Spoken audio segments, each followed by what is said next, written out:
What's up, guys? This is Tanner from Fear Productions, and as you see, I'm in a new environment. Finally got blessed enough to purchase a home, so I'm in my office right now. We're trying to, get stuff put together here. I've only been in the house here for about a month and a half, 2 months-ish. Got through the holidays and all that, so I'm getting everything put together. But today, I'm going to show you how to install the ALG Defense Quality Mil-Spec Trigger. I have these in mostly all of my AR-15s. I absolutely love this trigger. It is extremely affordable.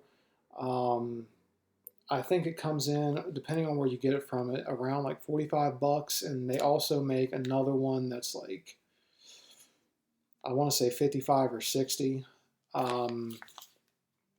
And I'll go over the differences here later.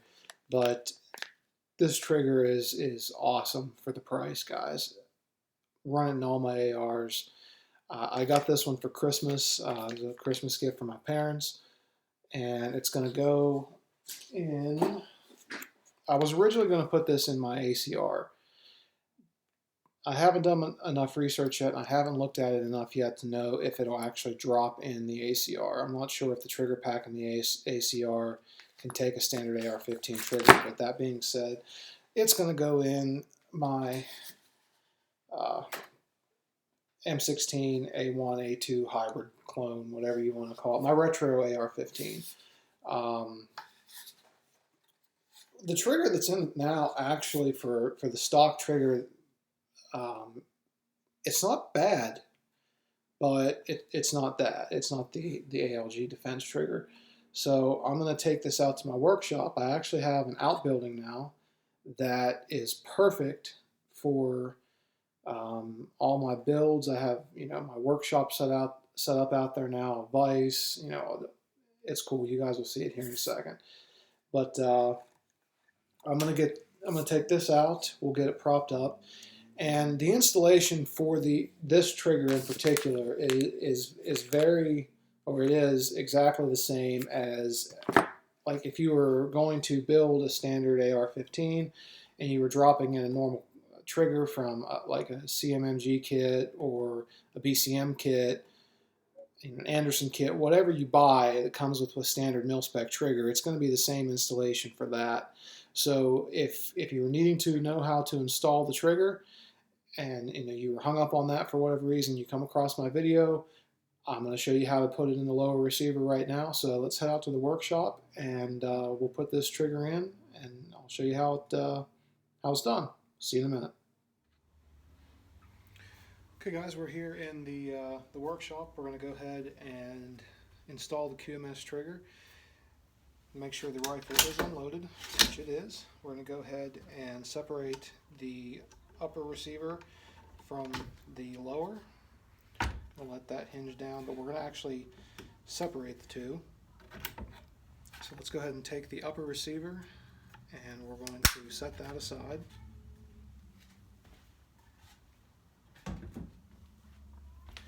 So right here we have the lower assembly.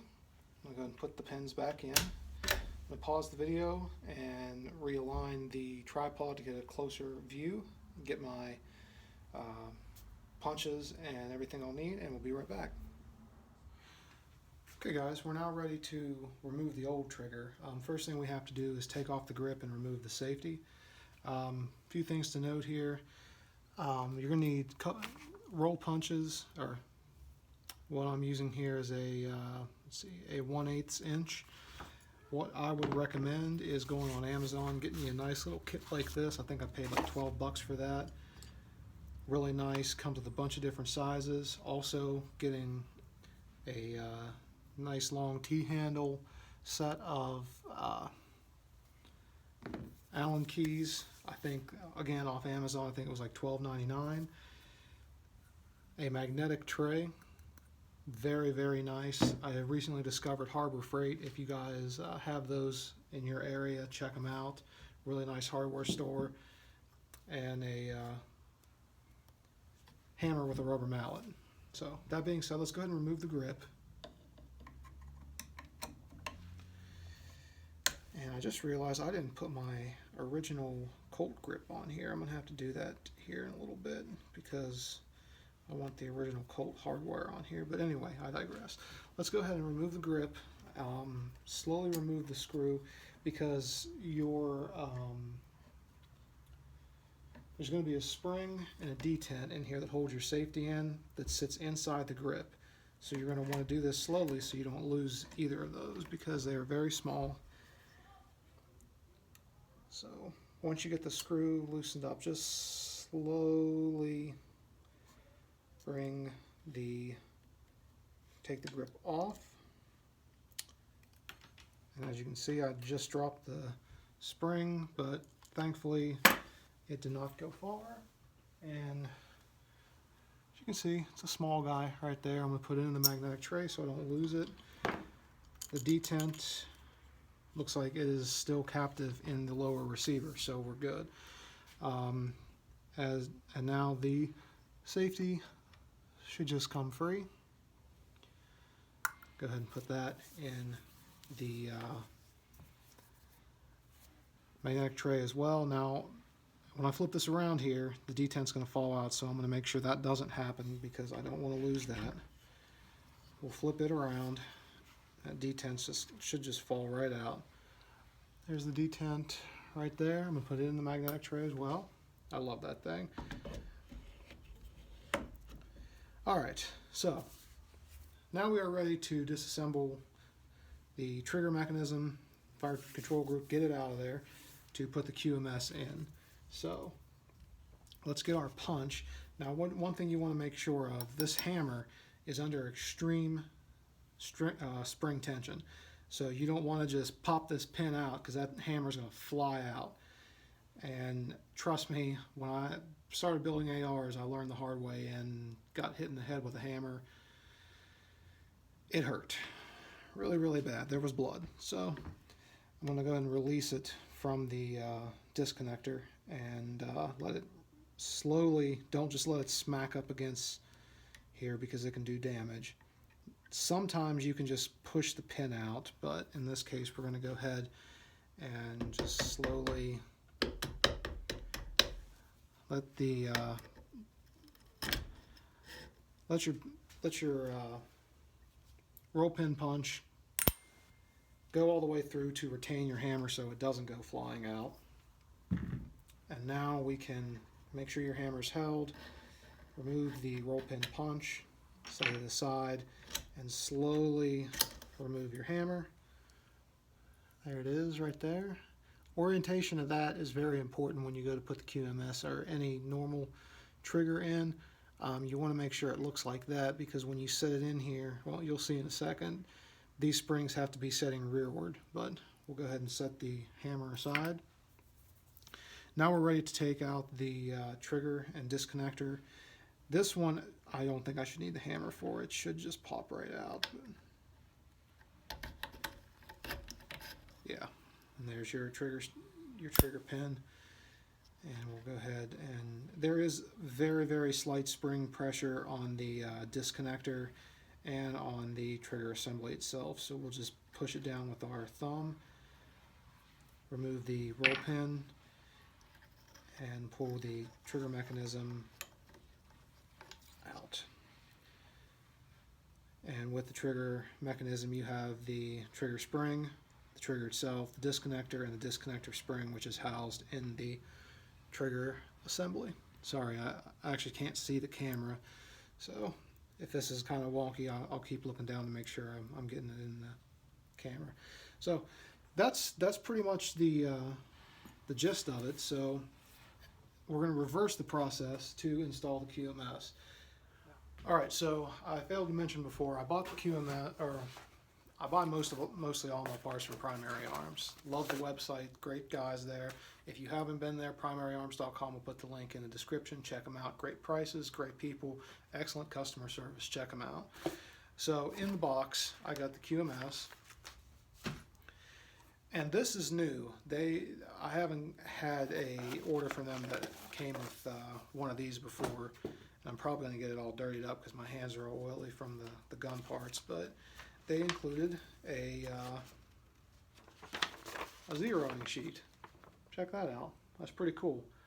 And it is, I think it's meant for their new ACSS reticle, which I'm hopefully going to be getting a 1x6 scope here for my primary AR here soon. So I'll put that to good use. And they also include in the box, you know, a thank you for your order, a little message from the CEO, and then your invoice. Sometimes they'll send you stickers. I've got different things from them. I actually got a hat before. Really, really cool company. So I just want to throw that in there. PrimaryArms.com. If you guys haven't heard of them, I'm sure you have. But let's get back to the trigger install and get this thing done. Okay guys, we're ready to install the QMS trigger here. So what I'm going to do first is put the safety back on. So let's go ahead and get this flipped.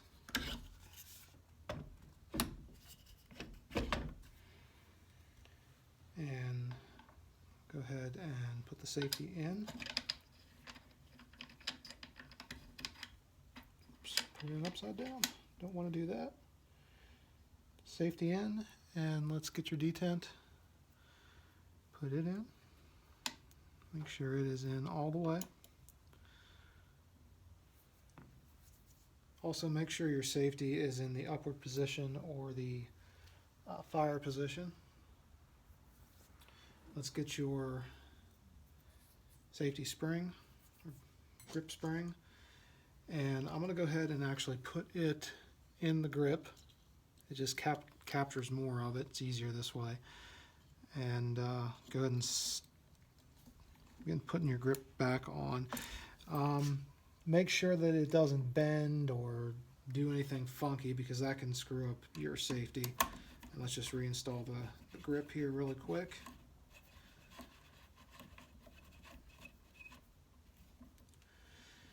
Make sure that's nice and good. Test for function. Okay, we're good. So let's get it flipped back around here. What we're going to do now is install the QMS trigger itself. The QMS will come with its own pin. It's going to come just like this, captivated and ready to go. The pin that comes with the hammer and the trigger for the QMS actually is a little bit different than a stock mil-spec pin, in that it has an extra groove in it. Everything else appears to be the same. I'm not sure why it has that extra one, but go ahead and use the pin that comes with it. So what we're going to do now is drop the kit in. Should just have to put it on down here. Slide it a little bit forward and get everything lined up. You want to slide it a little bit forward, then back, so it sits under the safety like it's supposed to. And it actually should just go in just like that. Test for function. Good to go. All right, guys. Easy stuff. And then we'll go ahead and get the hammer here. Now, you want to make sure the hammer is orientated just like that, because these two legs right here are going to go in and sit behind the trigger and the disconnector and everything. So they're going to be sitting, they're going to be sitting back here. So what you want to do is go ahead and get them sitting back there. Oh, I'm sorry, I got to take out the pin first. That would help. Set it down here for a second. Let's go and put them in first. And there's going to be a lot of spring tension. You're going to want to bend the hammer forward and just line everything up. Here's where your roll pin punch can come into handy, because you can get everything set and push through. It's easier if you put your safety on fire. That way it gives it a little bit more wiggle room. Make sure you have hold of your hammer, because remember, as soon as you start removing this thing here, it's going to want to it's going to want to jump out.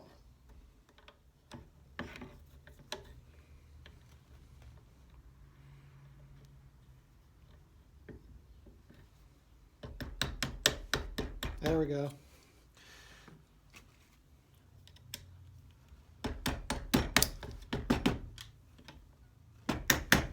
All right, sorry about that, guys.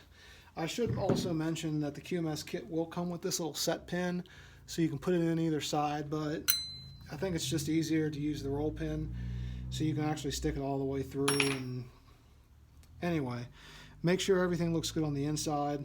Test for function. We want to lock the hammer back. Make sure it locks. Set the firearm or the lower on safe.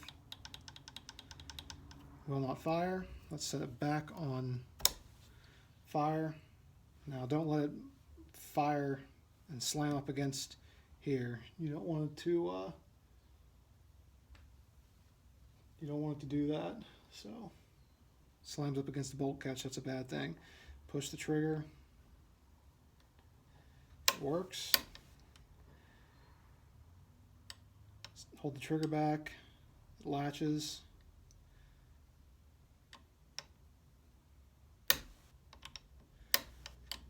Everything seems good. So what you want to do now, get some oil and just drop a very little bit of it on the springs on the inside here.